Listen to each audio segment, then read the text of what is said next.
Pensaba que tenía un matrimonio perfecto, hasta que descubrí que mi esposa llevaba meses burlándose de mí con otro hombre. Pero no iba a quedarme de brazos cruzados. Lo que ella no sabía es que yo también sé jugar.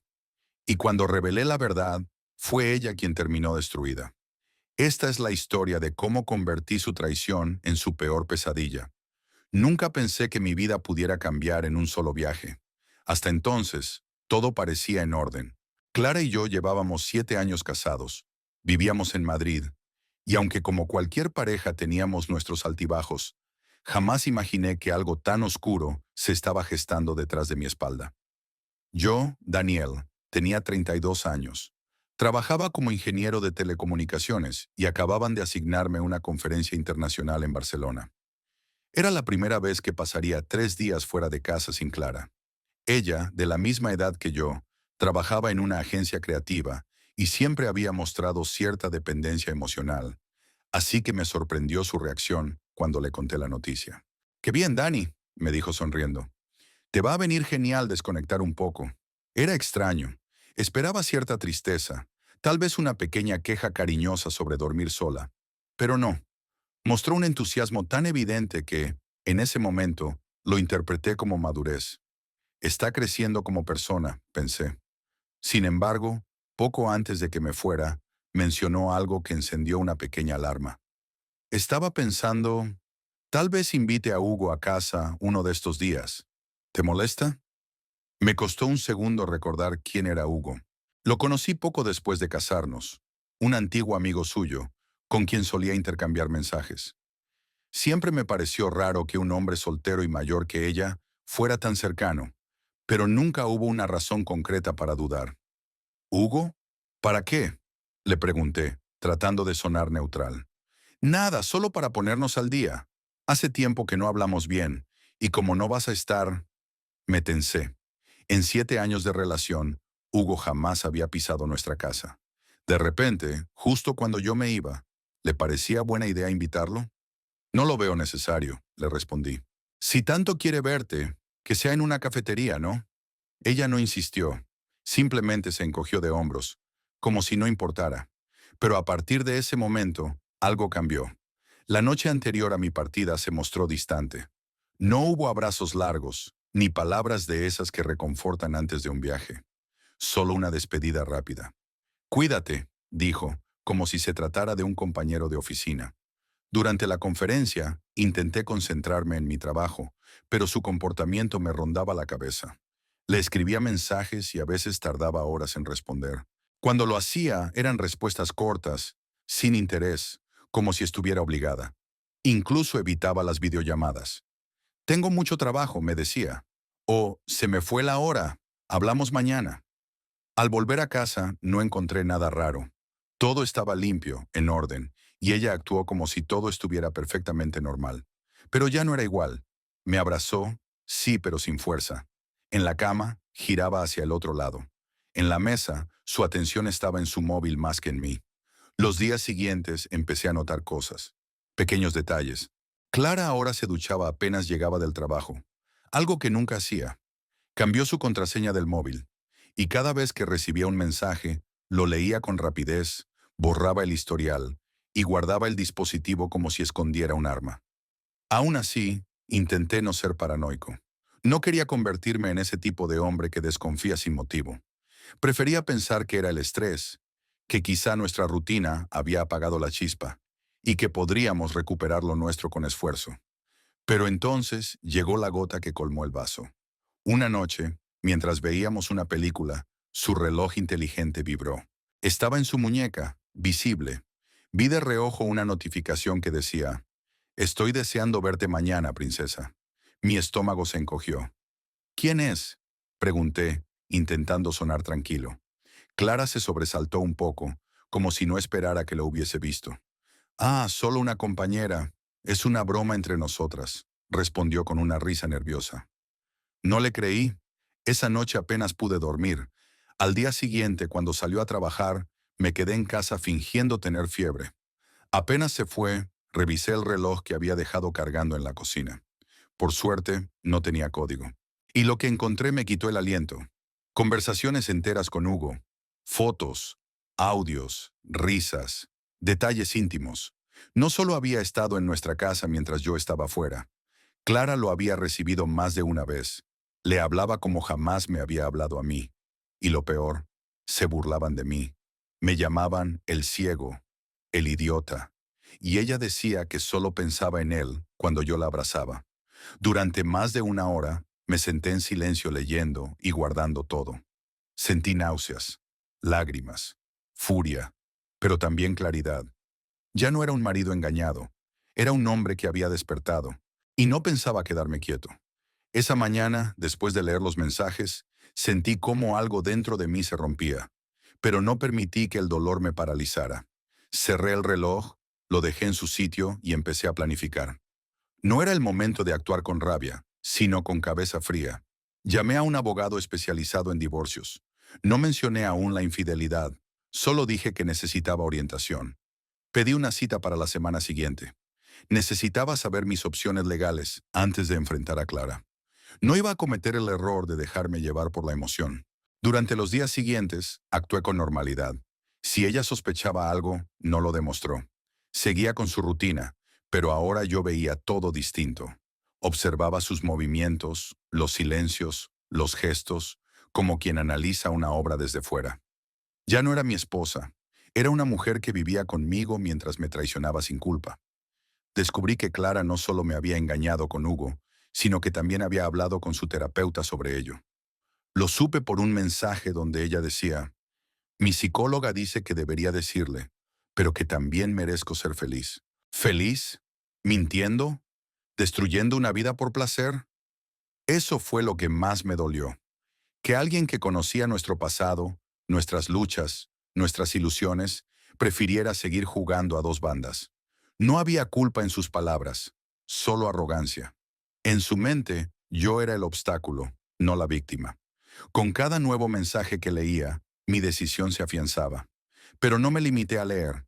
Empecé a guardar capturas, fechas, horarios. Hice una carpeta con todo. Fotos, conversaciones, incluso la confirmación de una reserva de hotel para una cita romántica que coincidía exactamente con mi viaje a Barcelona. Cuando fui a la cita con el abogado, le mostré el material. Él revisó todo y fue claro.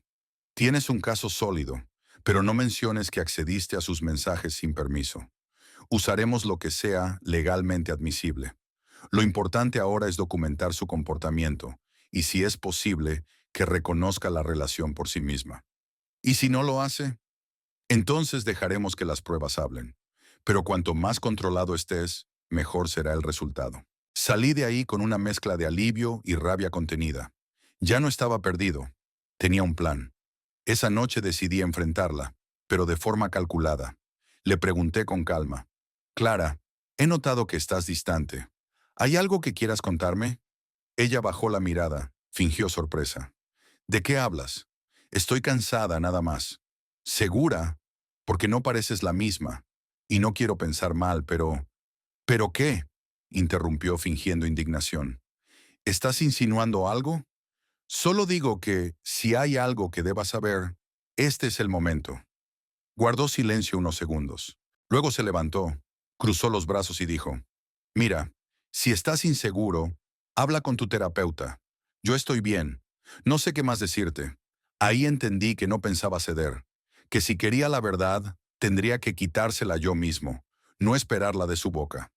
Pasaron 2 semanas. Durante ese tiempo, Clara actuó como si nada ocurriera. A veces se mostraba más cariñosa, como si tratara de maquillar la culpa con gestos vacíos. Otras, estaba ausente, con la mente claramente en otro lugar. Cada vez que se iba a reuniones o salía a caminar para despejarse, sabía que estaba con él. Pero no dije nada. No todavía. La oportunidad perfecta llegó sola. Un viernes por la noche, Clara dijo que tenía un encuentro con unas compañeras del trabajo. Me pareció sospechoso. Revisé el reloj, que seguía usando sin cambiar la clave, y vi mensajes recientes con Hugo. Tengo ganas de verte. El plan sigue igual. Lleva ese vino que me gusta. También había una dirección. Esa noche no fui a casa de mis padres como le había dicho. Me estacioné a una cuadra de la dirección del mensaje, con una cámara lista. Desde el coche los vi llegar, abrazarse y entrar juntos. 2 horas después salieron besándose. Tomé todas las fotos necesarias. Cuando Clara volvió a casa, fingí estar dormido. Ella se metió a la cama sin decir palabra. Al día siguiente, la confrontación fue inevitable. Mientras desayunábamos, le dije, ¿la pasaste bien anoche? Sí. ¿Por qué? Porque estuve viéndote con Hugo. Los vi salir del piso en la calle Alcalá. El color desapareció de su rostro. ¿Qué? ¿Estás loco? ¿Me estás espiando? Tengo fotos. ¿Quieres verlas? Guardó silencio. Solo entonces supe que la había vencido. Pero lo que vino después no fue un llanto de arrepentimiento, ni siquiera una disculpa. Fue furia. Violaste mi privacidad. No tenías derecho. ¿Y tú tenías derecho a burlarte de mí durante meses? Su reacción me lo dejó claro. No estaba arrepentida. Estaba molesta por haber sido descubierta. Esa misma tarde, preparé una carta para entregársela al día siguiente. En ella, le explicaba que iniciaría el proceso de divorcio y que debía comenzar a buscar dónde vivir. No se lo leí.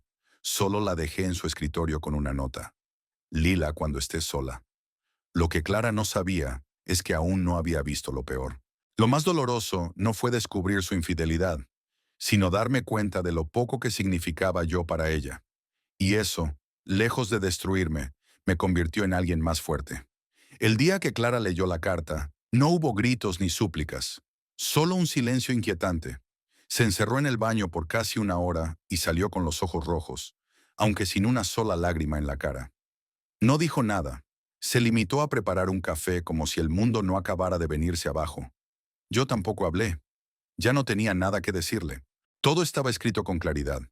Quería el divorcio, tenía pruebas, y no pensaba permitirle manipular la situación. Le di una semana para organizar su salida de la casa. Pero lo inesperado ocurrió. A los 2 días, Clara volvió con una nueva actitud. Se mostraba más amable, más presente. Me preparaba el desayuno, iniciaba conversaciones casuales, incluso quiso hablar de recuerdos del pasado, como si intentara reconstruir algo que ya estaba muerto. Me observaba con cautela, como si midiera cada palabra antes de decirla. «Podemos intentar terapia», dijo una noche, mientras cenábamos. «Yo sé que hice mal, pero no quiero que esto termine así, de repente». No fue de repente, Clara. Lleva meses pudriéndose. Pero aún estamos a tiempo. Dices que quieres una salida digna. Esto no lo es. La escuché sin interrumpirla. Parecía arrepentida, pero no convencida. Hablaba más por miedo a perder comodidad que por verdadera conciencia de sus actos. Y yo no iba a caer en su juego. «Puedes ir a terapia», le respondí. «Pero sola. Lo nuestro ya terminó». Eso encendió su verdadero rostro. «Ah, claro. Tú puedes espiarme, violar mi intimidad, pero ahora te haces el justo». «No, Clara. Yo me hice cargo de una verdad que tú escondiste con descaro. La diferencia es esa. Esa noche dormimos en habitaciones separadas por primera vez. Al día siguiente, Clara salió temprano, y por costumbre revisé el reloj que había dejado cargando. No había cambiado la contraseña. Todo seguía igual, pero esta vez encontré algo nuevo. Había mensajes recientes con Hugo, escritos justo después de recibir mi carta. «No te preocupes, le haré creer que quiero arreglarlo. Solo necesito tiempo». Luego otro. «Lo mejor es que ni siquiera sabe la mitad de lo que pasó. Cree que todo fue contigo». Esa frase me heló. ¿La mitad? Abrí la conversación entera. Hugo no era el único. Clara había tenido al menos 2 aventuras más.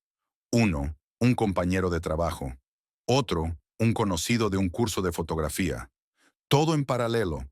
Todo mientras me abrazaba por las noches, fingiendo amor. Había utilizado la coartada del estrés, del aburrimiento, de sentirse incomprendida. Y en esos mensajes, lejos de arrepentimiento, lo que encontré fue desprecio. Se reía de mí. Hablaba de cómo yo seguía creyendo en cuentos de hadas, de cómo había que actuar bien para que no sospechara. Incluso se burlaba de la carta que le escribí. «Se nota que todavía me ama», le decía a Hugo. «Lo puedo controlar un poco más». En ese momento entendí que no se trataba solo de una traición amorosa. Era un juego de poder. Clara no buscaba redención, buscaba prolongar su control, manipular mi compasión y salir ilesa, sin consecuencias. como si todo esto fuera una negociación más, donde podía ganar tiempo con una buena actuación. Así que cambié de estrategia. Guardé los nuevos mensajes. Organicé las pruebas en una carpeta más sólida. Videos, audios, registros de ubicación, chats. Incluso conseguí el testimonio de una excompañera suya que, con pocas preguntas, me confirmó que Clara había estado saliendo con ese otro hombre desde hacía más de un año. Una noche, cuando Clara regresó a casa después de salir con amigas, la esperé con una carpeta sobre la mesa. Siéntate, le dije sin levantar la voz. Ella me miró, dudó, pero se sentó. ¿Qué es esto ahora?, preguntó con tono sarcástico. Empujé la carpeta hacia ella. Todo lo que no sabías que sabía. La abrió. Su rostro cambió con cada página. En menos de 3 minutos, su máscara cayó. ¿Lo guardaste todo? Desde el primer día. ¿Y qué vas a hacer? ¿Mostrarle esto a mi familia? No, solo al juez. Y a tu abogado. Es lo único que necesito. Ella respiró hondo, intentando mantener la compostura. ¿De verdad vas a destruirlo todo así? No fui yo quien lo destruyó, Clara. Tú lo quemaste todo. Yo solo estoy recogiendo las cenizas. Ese fue el punto sin retorno. Clara se levantó, entró en la habitación y empezó a empacar. No dijo una palabra más. Esa noche se fue a casa de su hermana. Yo no la detuve, ni la seguí. Ya no había nada más que hacer. Me quedé solo, en una casa silenciosa. Pero por primera vez en meses, sentí algo parecido a la paz. No era felicidad, no todavía, pero era el principio de mi libertad. Después de que Clara se marchó, la casa quedó en completo silencio. No era el tipo de calma que reconforta, sino esa que se instala tras una explosión. Pero, por primera vez en mucho tiempo, ya no tenía que fingir. No tenía que hacer de marido ejemplar mientras era objeto de burla en mi propia casa. Esa libertad era incómoda al principio, pero poco a poco empecé a respirar mejor. Clara se instaló en casa de su hermana, según supe por un mensaje que me envió 2 días después, pidiendo recoger algunas cosas personales. Coordinamos una hora. No quise verla. Salí de casa antes de que llegara y le dejé sus pertenencias organizadas en el vestíbulo. Cuando volví, todo estaba recogido. Había dejado las llaves encima de la mesa del salón, junto con una nota breve. No quise hacerte daño. Ni una disculpa real, ni una muestra de arrepentimiento. Solo la típica frase vacía de quien intenta lavarse las manos. Ese mismo día me llamó mi abogado. La demanda de divorcio estaba lista para presentarse. También me confirmó que por la cantidad de pruebas, podría solicitar el divorcio por ruptura por causa imputable. Una figura legal que, aunque difícil de probar, en este caso era más que defendible. Significaba que, si el juez lo aprobaba, Clara no tendría derecho a parte de mis bienes ni pensión compensatoria. Justo, le di luz verde. Mientras tanto, Clara no tardó en reaccionar. 3 días después, recibí una llamada inesperada de su número. No contesté. Luego un correo. Luego un mensaje por WhatsApp. Todos con el mismo tono. Podemos hablar. Estoy dispuesta a admitir errores. No quiero que terminemos así. Incluso mencionó ir a terapia, otra vez. Pero ya no había espacio para diálogos. Cada palabra que decía me sonaba a cálculo, no a dolor. Luego cambió la estrategia. Me escribió desde el correo de su abogado. Habían revisado la demanda y proponían una separación amistosa, sin entrar en detalles de culpabilidad. Básicamente querían evitar el juicio, reducir daños y cerrar el capítulo sin que quedara constancia pública de su infidelidad. Un movimiento típico de quien quiere proteger su imagen más que reparar su error. No accedí, no por venganza, sino por justicia. Ella eligió la mentira durante meses. No merecía una salida limpia. Mientras tanto, los mensajes entre ella y Hugo continuaban llegando al reloj. No lo había desvinculado. Lo curioso fue que Hugo, al parecer, también había empezado a distanciarse. Le decía que todo esto se le estaba yendo de las manos, que no quería ser arrastrado a un escándalo legal. Clara le pedía paciencia, incluso intentaba seducirlo con palabras vacías, como había hecho conmigo. Un mensaje fue revelador. Pensé que me ibas a apoyar en esto. Y Hugo, frío. Yo no firmé para destruirte la vida. Solo quería pasarla bien. La traición tiene precio. y Clara empezaba a pagarlo. Su familia, inicialmente de su lado, comenzó a tomar distancia. Su hermana me escribió un correo breve diciendo que lamentaba mucho lo ocurrido, que nunca imaginó que las cosas fueran así. Su madre, con quien había tenido muy poca relación, me envió un mensaje de voz pidiéndome que no hiciera pública la información sobre los otros hombres, que pensara en Clara como persona, como si no hubiera sido yo también una persona. La ironía era amarga. En el trabajo, aunque intenté mantenerme enfocado, todos notaron el cambio. Fui honesto con algunos compañeros cercanos. No entré en detalles, pero fui claro. Mi matrimonio terminó por deslealtad. Estoy en proceso de divorcio. No buscaba compasión, solo respeto. Y lo obtuve. Muchos se sorprendieron. Clara siempre había proyectado una imagen de mujer madura, segura, intachable. La misma imagen que usó para engañarme. Una semana después, Hugo eliminó a Clara de todas sus redes. Dejaron de comunicarse. Ya no le respondía. Ella volvió a insistir conmigo, esta vez con un tono derrotado. He perdido todo, escribió. Solo quiero paz. No respondí. Una mañana, mientras organizaba documentos en casa, encontré un sobre olvidado. Era una carta que Clara me había escrito durante nuestro primer aniversario. Hablaba de compromiso, de lealtad, de no rendirse jamás el uno con el otro. Leí cada palabra con atención, no para revivir el pasado, sino para entender hasta qué punto se había alejado de quien una vez fue, y también para recordarme a mí mismo que no había sido ingenuo por confiar. Solo fui un hombre que creyó en alguien que eligió mentir. Me senté en el escritorio, abrí una libreta nueva y comencé a escribir lo que sería mi declaración personal para el juicio. No necesitaba dramatizar ni exagerar, solo relatar con precisión cómo había sido todo. La verdad, desnuda, era más que suficiente. La fecha del juicio quedó programada para un mes después. Ese mes fue tranquilo. Clara ya no insistió. Yo me dediqué a mí mismo. Volví a salir a correr por las mañanas, algo que había dejado hace tiempo. Me reencontré con amigos que no veía desde hacía años. Volví a casa de mis padres. Les conté todo, sin esconder nada. Mi padre, callado como siempre, solo dijo una frase. Me alegra verte entero, hijo. Mi madre me abrazó sin decir palabra. Fue suficiente. Y así, el silencio de la casa dejó de ser un vacío. Se convirtió en espacio, un espacio propio. El día del juicio llegó sin dramatismos. Clara se presentó con su abogado, intentando mantener una actitud serena. No nos dirigimos la palabra. No hubo contacto visual. Éramos dos desconocidos que compartieron una historia que había terminado de forma brutal. Mi abogado presentó las pruebas sin adornos. Fotografías, registros de mensajes, documentos. Todo estaba organizado, claro, contundente. Clara no intentó negar nada. Su defensa se limitó a pedir que no se hiciera mención pública a los detalles personales. Era evidente que su prioridad ya no era reparar nada, sino salvar lo poco que le quedaba de reputación. El juez fue firme. Declaró la disolución del matrimonio por causa grave imputable a Clara. Esto significó que no tendría derecho a compensación económica, ni a bienes adquiridos durante el matrimonio. Mi abogado había hecho un trabajo impecable. Cuando salimos del juzgado, Clara me miró por primera vez en semanas. No dijo nada, solo bajó la vista. Quizás por vergüenza, quizás por orgullo herido.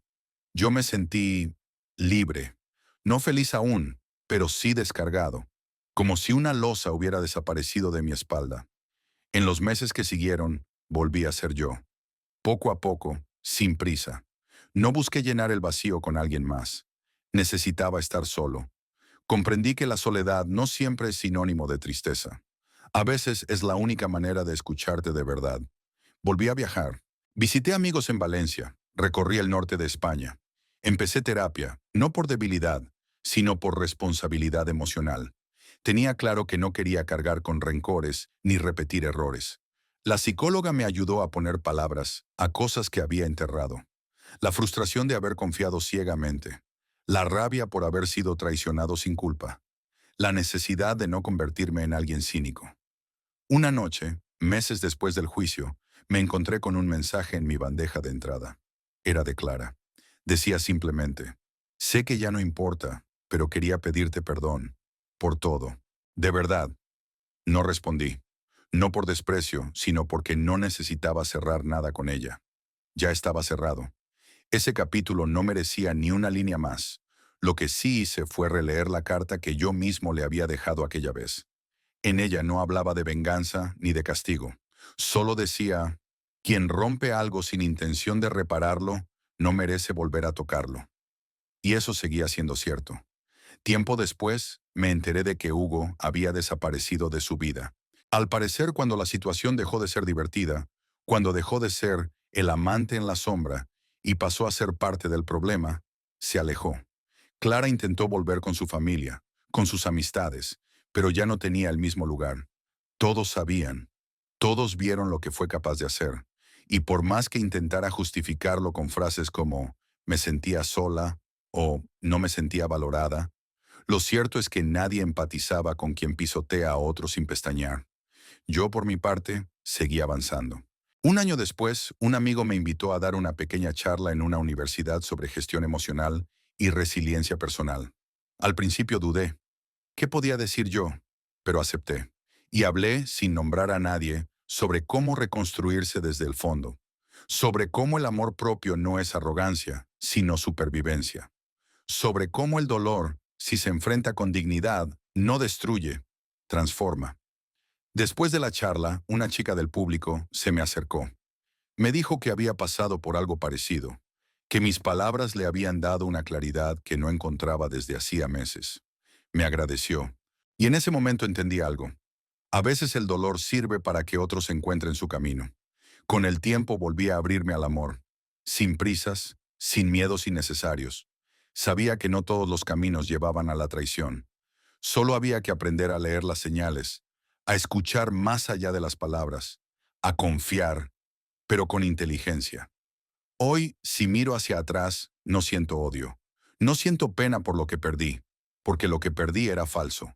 Siento orgullo de haber actuado con coherencia, de no haberme convertido en una versión resentida de mí mismo, de haber enfrentado la traición sin caer en el juego sucio, y sobre todo, de haberme elegido a mí. Clara fue una lección dura, pero necesaria. Me enseñó que no se puede obligar a nadie a amarte bien. Me enseñó que el respeto no se mendiga, que cuando alguien te hiere y no muestra intención de sanar esa herida, hay que soltar, por difícil que parezca, porque cuando eliges tu paz por encima del caos, la vida te recompensa. A veces con silencio, a veces con libertad, y si tienes suerte, con una nueva historia, pero esta vez con cimientos de verdad.